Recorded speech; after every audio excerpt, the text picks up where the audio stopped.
amigos y amigas? Bienvenidos a nuestro programa de debate político Tesis y Antítesis. Estamos ya con la compañía de los asambleístas Virgilio Hernández y Luis Fernando Torres. Con ellos esta semana abordaremos las implicaciones en la región y para el Ecuador respecto de la reelección de Juan Manuel Santos como presidente de Colombia. Recuerden que llegamos hasta ustedes gracias a la señal de la televisión legislativa del Ecuador por los canales 42 en Quito, 22 en Guayaquil, 27 en la ciudad de Cuenca. Nos pueden seguir también por la señal de internet a través de envivo.asambleanacional.gov.es. Agradecemos, como siempre, por la reproducción de Tesis y Antítesis por parte de la red de canales comunitarios regionales del Ecuador asociados SECREA y al portal de noticias ecuadorenvivo.com. Iniciamos. El domingo pasado fue reelecto Juan Manuel Santos como presidente de Colombia. Santos, quien hace 4 años era el candidato del uribismo, esta vez gracias a la coalición de las fuerzas de izquierda logró conservar la presidencia. Veamos un breve recuento de las circunstancias en las que fue reelecto y la relación que ha mantenido con el Ecuador. Juan Manuel Santos, liberal de 62 años, ganó la elección presidencial con el apoyo de 7.8 millones de personas, lo que significa el 50.96% de los votos. Óscar Iván Zuloaga, respaldado por el expresidente Álvaro Uribe, obtuvo 6.9 millones de votos, es decir, el 45% del total. En tanto, la abstención ascendió al 47%. Santos ganó en una alianza inverosímil con los partidos de izquierda en nombre de la paz, ofreciendo continuar los diálogos con las Fuerzas Armadas Revolucionarias de Colombia FARC y el Ejército de Liberación Nacional ELN, grupos activos con 8.000 y 2.500 combatientes respectivamente. Con la llegada de Juan Manuel Santos al poder se pudieron restablecer las relaciones de amistad Ecuador-Colombia a finales del 2010, tras la ruptura que se produjo por la incursión armada del 3 de marzo de 2008 para dar con el líder de las FARC, Raúl Reyes.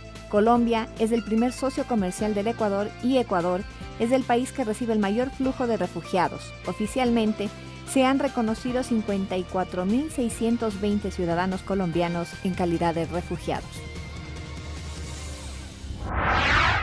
Iniciamos el debate, como siempre, recordando a nuestros asambleístas que tienen 2 minutos cada uno en este bloque para esgrimir sus criterios. Asambleísta Hernández, iniciamos con usted. ¿Cómo pasó esto de que Santos, siendo candidato del uribismo en principio, pasó a ser impulsado por la izquierda? Bueno, creo que la expresión de Antonio Navarro Wolf es absolutamente clara. Él, que fue al mismo tiempo comandante del M-19 y luego gobernador de Nariño, describe bien lo que fue la jornada del 15 de junio para Colombia. Señala que Santos, que fue elegido por la derecha en el 2010, ahora ha sido elegido por la izquierda en el 2014. Y creo que esto es efectivamente la verdad.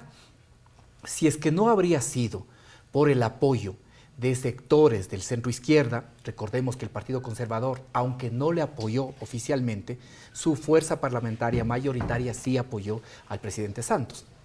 Pero luego también los liberales, con quienes ya había gobernado, también sectores vinculados a Alianza Verde, aunque su candidato presidencial dejó en libertad, pero finalmente la mayor parte de dirigentes o gran número de dirigentes apoyaron la elección del presidente Santos. De igual forma, la candidata Clara López también apoyó a que fuera reelegido y muchos sectores sociales vinculados a la izquierda y a la centroizquierda hicieron posible el triunfo del presidente Santos. ¿Por qué esto? ¿Qué es lo que pasó? Creo que hay un elemento que es determinante. El pueblo colombiano votó y se estableció un plebiscito en torno a la paz. Me parece que este es el elemento determinante. Lo que se vivió en Colombia fue un plebiscito por la paz. Y un plebiscito por la paz y la posibilidad de solución del conflicto a través de la vía negociada que viene desarrollando el presidente Santos, o la posibilidad de la extrema derecha de negar una salida negociada y más bien propender al escalonamiento del conflicto. De tal forma que yo diría que lo que vivimos fue un plebiscito por la paz y las fuerzas de izquierda y centroizquierda coadyuvaron a la continuación de los diálogos de paz. Gracias, asambleísta Torres. Bueno, la situación del presidente Santos, a mi modo de ver, es sumamente difícil y precaria. Si bien obtuvo el 50% y su adversario cerca del 46%, ello no significa que tenga una solidez institucional y política. La izquierda y la centroizquierda que le apoyó durante esta campaña prácticamente no va a plegar de manera orgánica a su gobierno, se queda él solo, siendo como ha sido un gobernante de derecha. No se olvide usted que él fue quien ejecutó y dicen que ordenó inclusive el ingreso por territorio ecuatoriano al sector sur de Colombia por el tema Angostura. Hoy está tratando de sobrevivir. Él siempre se ha caracterizado por estar en todos los gobiernos. Santos ha deambulado por todos los gobiernos y tiene una gran experiencia a nivel gubernamental. Pero ¿por qué digo que su posición es débil? Porque el gran triunfador finalmente es Uribe. Uribe no fue candidato Zuluaga, y su candidato obtiene el 45%. Uribe en el Senado con una fuerza importante. Al final resulta, digamos, no ganador, pero sí determinante en la política colombiana. Por ello, yo veo la situación de Santos precaria. Si bien los colombianos, en su mayoría, abordaron una tesis más acentuada de la paz, Zuluaga también levantó la bandera de la paz, pero con algunos condicionamientos. Yo veo que la situación de Santos no será la misma que él tuvo los 4 años anteriores. Si bien su discurso puede estar cargado de buenas intenciones, el tema de la paz no podría haber sido una oferta demagógica. Es que es demagógica, porque tal como la presentó el presidente Santos, no permitió que el ciudadano colombiano viera todos los entretelones de la paz. Por ello es que yo veo un presidente sumamente débil, ya no es el presidente fuerte del pasado. Y claro, en esas condiciones el Ecuador tiene que mirar cómo negocia en temas económicos, comerciales con un presidente débil. Al Ecuador le puede ser favorable esa eventual debilidad de Santos. Gracias. Asambleísta Hernández. Una oposición débil y finalmente ganó Uribe. Yo no comparto, no creo que Uribe haya sido el triunfador. De hecho, su candidato perdió, y perdió con un elemento que es importante reiterar. Él ganó la primera vuelta con 450.000 votos de diferencia, 450.000 votos de diferencia. Y en primer momento se pensaba que iba a sumar más bien algunos apoyos. Y luego pierde en la segunda vuelta con más de 900.000 votos. Esto es un hecho inédito. Por lo tanto, creo que más bien se le revierte este aire de triunfalismo que tiene luego de la primera vuelta y es el gran derrotado de la segunda vuelta.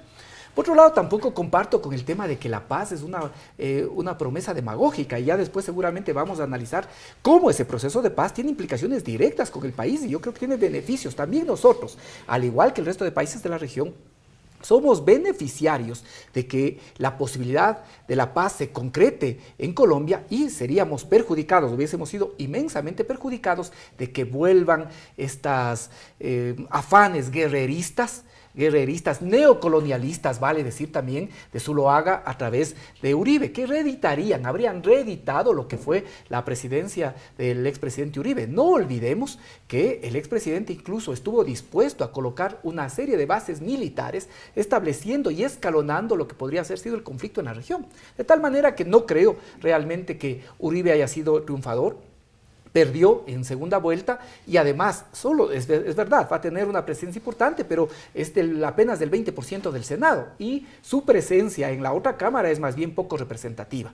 De la misma forma, me parece que la paz no es un proceso demagógico. Creo yo que hay una apuesta seria por la paz, y eso se puede reflejar también en cómo votan, cómo cambia la votación de La Guajira, de la Costa Atlántica, de Bogotá, de César Nariño, cambia completamente entre la primera y segunda vuelta.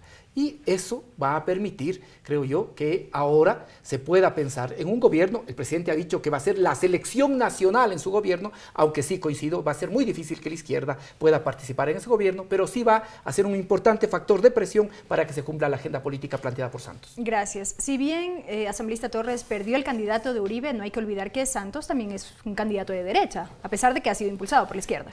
Él es parte del sistema. El presidente Santos es, digamos, la oligarquía pura colombiana, y le digo porque yo conozco el tema de cerca. Ver ahora a un Santos en la izquierda es para morirse de risa, pues. Recuerde usted que siempre ha representado a los sectores económicamente más poderosos de Colombia. Que hoy Santos tenga la propuesta de la paz está bien, pero ¿qué va a pasar en los próximos 4 años? Ese comportamiento camaleónico puede llevarle a que, siendo hoy alguien que llegó a la presidencia apoyado por fuerzas de izquierda, termine en 3 o 4 años apoyado por fuerzas del otro lado. Lo que sí veo es un presidente, créame, débil. Si usted le compara al presidente Correa en términos políticos con el presidente de Colombia, indudablemente que el presidente ecuatoriano tiene mucha más fortaleza política. Esa debilidad del presidente colombiano se va a expresar en sus acciones, ha comenzado inclusive con una serie de dudas. Vea usted, él aprovechó la reelección y lo primero que hace es anunciar que va a abolir la reelección presidencial en Colombia, como que fuese mala palabra allá en nuestro vecino. Esa debilidad entonces de Santos va a permitir que la paz avance, camine, se debata, pero con muchos tropiezos. Ahora, en términos económicos, Santos está a la cabeza de la cuarta potencia latinoamericana, porque eso es Colombia, con sus 47 millones de habitantes, un Producto Interno Bruto que bordea los 500.000 millones de dólares, es casi 4.6 veces más grande que el Producto Interno Bruto ecuatoriano que bordea los 100.000 millones de dólares, un nivel de exportaciones que más o menos bordea también los 80.000 millones de dólares, frente a un Ecuador que está en los 26.000, 27.000 millones de dólares. Preside entonces el presidente Santos una nación económicamente muy potente, con mucha fuerza, y que ahora tiene tratados de libre comercio con la Unión Europea, con los Estados Unidos, y que por supuesto es uno de los ejes en la Alianza del Pacífico. Al Ecuador le interesa ver todo esto, el tema político por supuesto, y las condiciones de Colombia, porque somos socios de Colombia en el Pacto Andino, pero también Colombia viene a ser una especie de rival del Ecuador por la ventaja que tiene ahora al haber firmado tratados de libre comercio con Estados Unidos y con la Unión Europea. De allí que hacen bien que el presidente ecuatoriano en aplastar el acelerador para que cuanto antes se suscriba el acuerdo de libre comercio, el acuerdo de comercio para con estar en Europa. iguales términos. Claro, al menos con Europa, ya que con Estados Unidos no tenemos esa ventaja. Gracias, asambleísta Torres. Amigos, tiempo de una primera pausa aquí en Tesis y Antítesis. No se vayan, enseguida continuamos con más.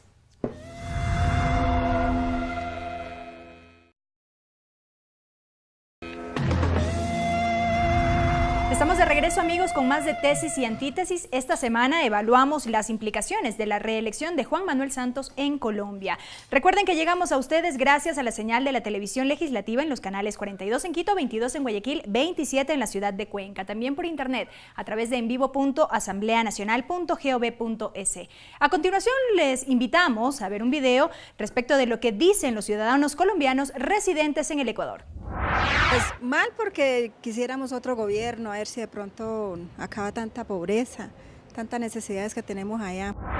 Estamos muy mal porque con este presidente Santos, el que nos tiene, no hace nada por nosotros los de refugiados, que tuvimos que venirnos huyendo de la violencia, de todo, y vuelve y gana, y eso que hace por los pobres, no hace nada por los pobres. Pienso que él debe terminar lo que ha empezado. Preocupante porque el país se encuentra dividido, una diferencia de menos de 1 millón de votos dice que no hay una unidad nacional. Decíamos que Uribe fue uno de los mejores presidentes que tuvo Colombia y se supone que Zuluaga iba con él, entonces sería una buena opción. Habrán algunos que no están de acuerdo con el proceso que se está haciendo en La Habana, pero de mi parte lo veo, creo que ve bien para que los diálogos continúen. Pero es que los dos candidatos se dedicaron a hacer una campaña basada en un conflicto que se olvida de otras situaciones que tiene el país. Él ha sido el único que ha estado sacando el país adelante, por eso le veo más bueno. Pues yo la veo excelente, que haya ganado y que la gente haya tenido la oportunidad de votar por el presidente actual para ver si tenemos la paz. Eso es lo más que queremos los colombianos, la paz para que esté todo tranquilo. Que muchos de las personas que vivimos aquí hemos venido huyendo de eso, de la guerra que ha habido. Entonces sería la maravilla que ya no hubiera más guerras y que todos viviéramos en paz. Bien, asambleísta Hernández, teníamos ahí algunos criterios. ¿Era Santos la mejor opción para Latinoamérica?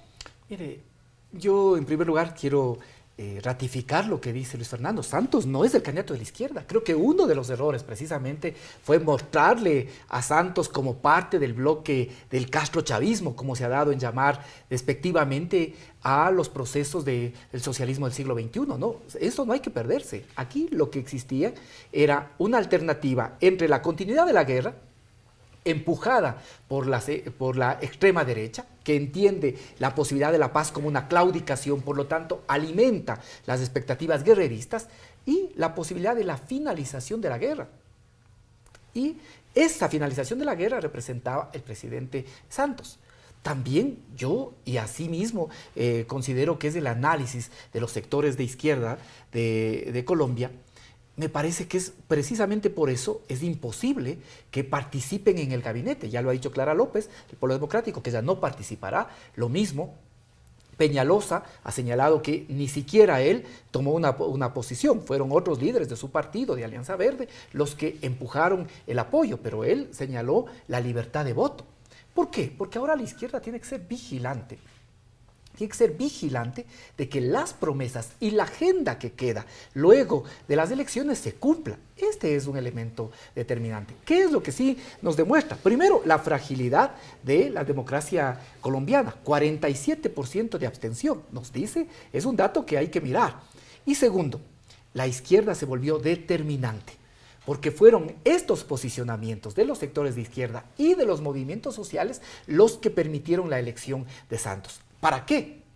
Y ahí hay un tema importante. Hay que concluir el proceso de paz.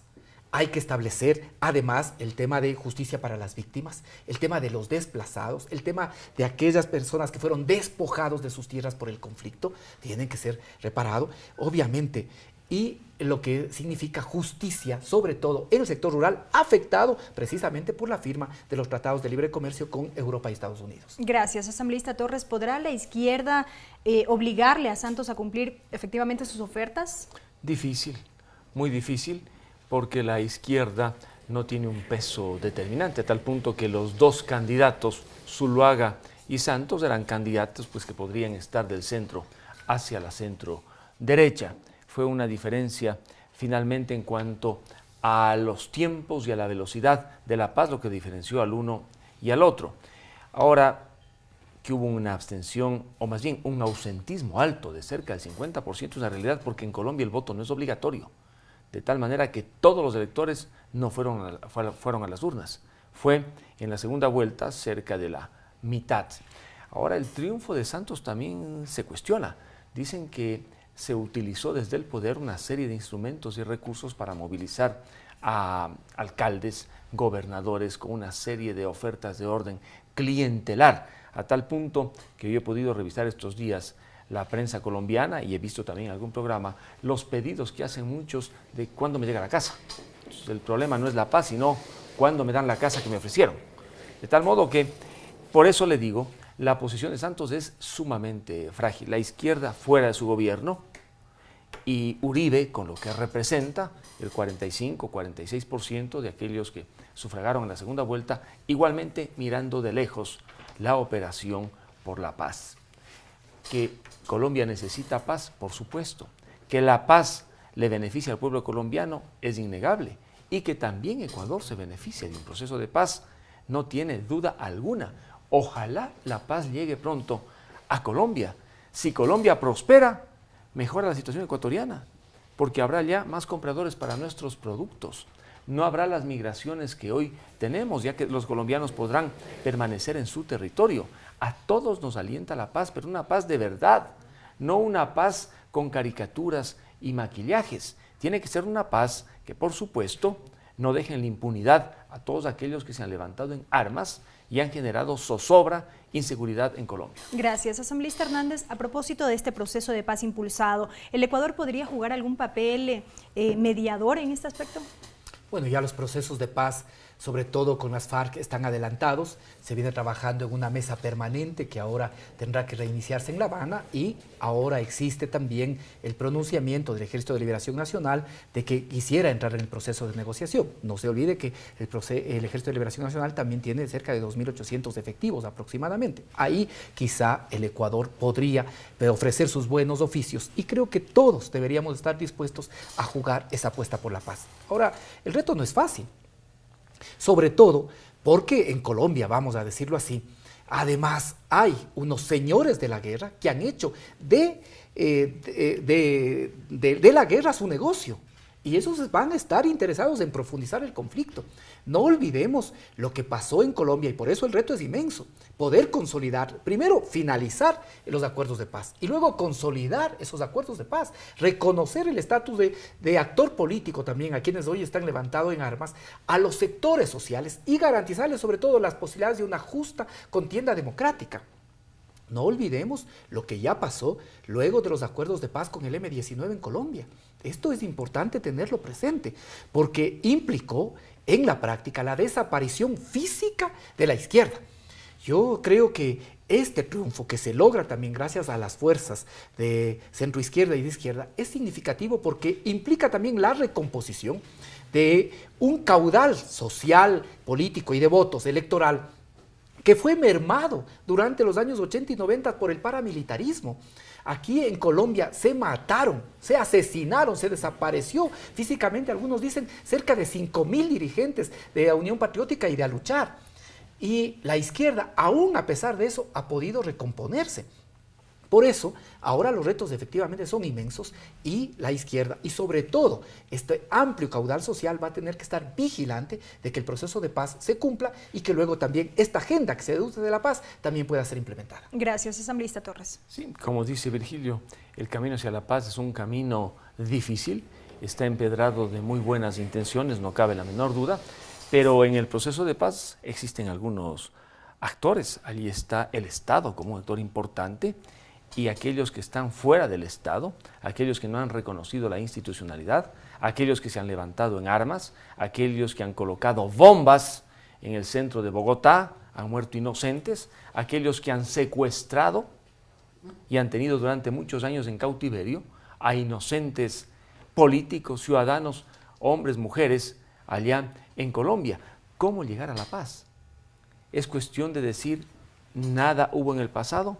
Hay una gran demanda del pueblo colombiano. Una serie de intereses de por medio. No, para que haya sanciones, es decir, que no sea una paz con impunidad, que puedan incorporarse, sí, al proceso político algunos, pero no todos.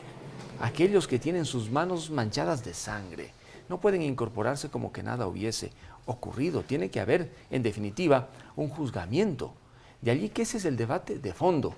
¿Cómo se aplica lo que se conoce la justicia transnacional, transicional, que permite la transición hacia un nuevo régimen? Es muy difícil, es una labor complicada, y allí va a haber muchísimos tropiezos, porque claro, aquellos que podrían ser juzgados no quieren ser juzgados, y aquellos que quieren juzgar indudablemente están a la expectativa de los instrumentos con los que puedan contar para juzgar por cierto tipo de delitos. La paz, en todo caso, es la aspiración de todos, pero tiene que ser una paz debidamente afianzada, porque si es una paz débil, con un presidente débil, el Ecuador también va a resultar perjudicado, porque una paz débil en cualquier momento termina, digamos, en un nuevo baño de sangre.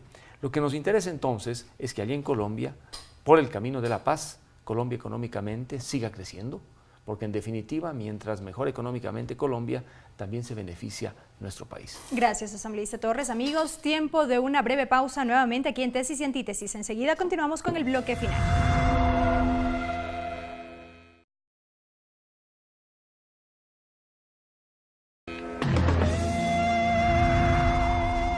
Amigos, gracias por seguir en sintonía. Esto es Tesis y Antítesis. Estamos ya en la recta final del programa, y en este bloque analizamos las implicaciones de la reelección de Juan Manuel Santos para el Ecuador. Ustedes ya han mencionado algunos elementos importantes, el tema del proceso de paz, que sin duda beneficia a nuestro país, tomando en cuenta los miles de refugiados que se encuentran producto de la guerra, de los conflictos en ese país. Son aproximadamente 65.000 los refugiados que acoge el Ecuador, y por ahí se vería una luz al final del camino para un poco librarnos de este tema, por así decirlo? A ver, creo que hay que mirar las implicaciones en el plano regional y lo que significa para el Ecuador. En el plano regional, creo que hay que mirar una característica del presidente Santos. Él ha tenido y ha seguido una política de seguir los planteamientos, las intenciones de la política norteamericana para la región. Tiene un tratado de libre comercio con los Estados Unidos, con Europa, pero al mismo tiempo, y esto no es menor, hay que mirar que ha habido una posición integracionista respecto de los procesos del sur. Él ha sido favorable a procesos de la UNASUR, ha sido favorable a procesos como del CELAC, incluso a temas como el Consejo de Seguridad de la UNASUR. Ha sido favorable a esos temas. Y creería yo que en esa perspectiva integracionista también permite que estos procesos puedan continuar, entendiendo que en el marco de la soberanía de cada uno de los estados, cada uno de esos estados puede decidir su destino. Ahora, obviamente, si el proceso de paz concluye, eso también va a cambiar el mapa político colombiano, porque zonas que pueden ser de influencia de los sectores de la insurgencia pueden ahora verse también dominados, digamos, o tener políticamente un mayor control de parte de las fuerzas que podríamos llamar de la izquierda, del centro izquierda. Otra implicación es lo que tiene que ver con el tema fronteras. No olvidemos que de todas formas el conflicto ha significado que el Ecuador traslade miles de militares a la frontera norte. Y eso implica gastos para el Ecuador, gastos significativos del mantenimiento de la frontera norte. Entonces, el Ecuador ahora se podría ver beneficiado si el proceso de paz concluye, porque tendríamos en la frontera norte la distensión y por lo tanto quizá nosotros podríamos destinar menos efectivos para la frontera norte y atender con esos recursos que se destinan para ese objetivo otras necesidades del país.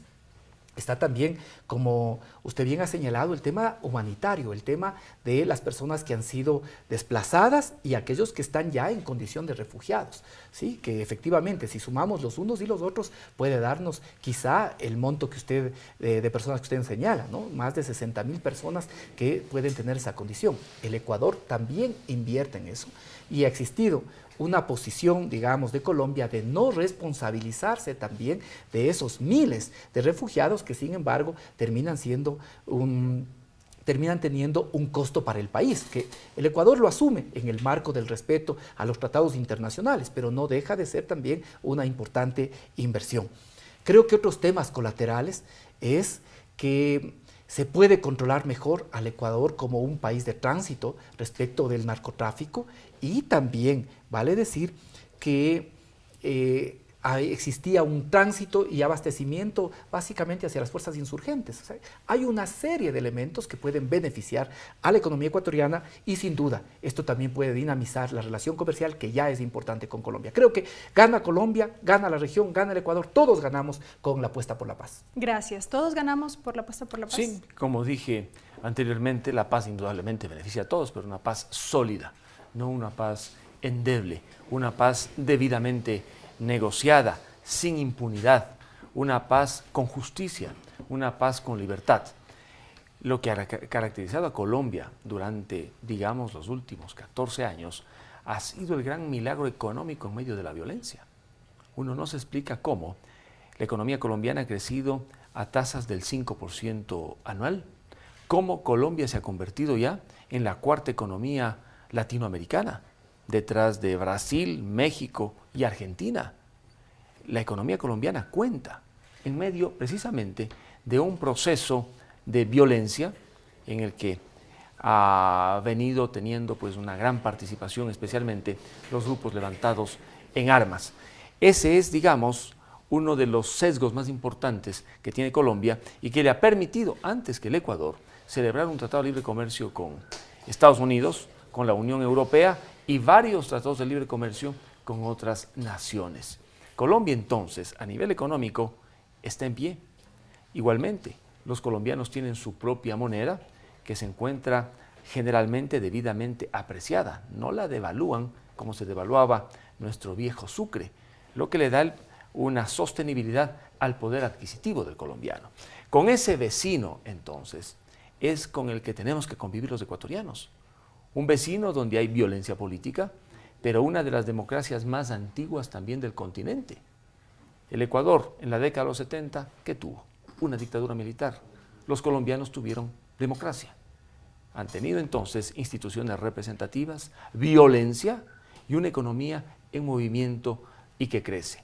¿Cómo el Ecuador, y esa es la pregunta que yo me hago, puede obtener las mayores ventajas para sus ciudadanos? Básicamente por intermedio de las relaciones comerciales. Debemos incentivarlas. En buena hora que en los últimos años son muy activas las relaciones entre Ecuador y Colombia, los encuentros binacionales en la frontera, por ejemplo, pero tiene que dinamizarse el comercio, porque siempre ha sido el mercado colombiano un destino de los productos ecuatorianos.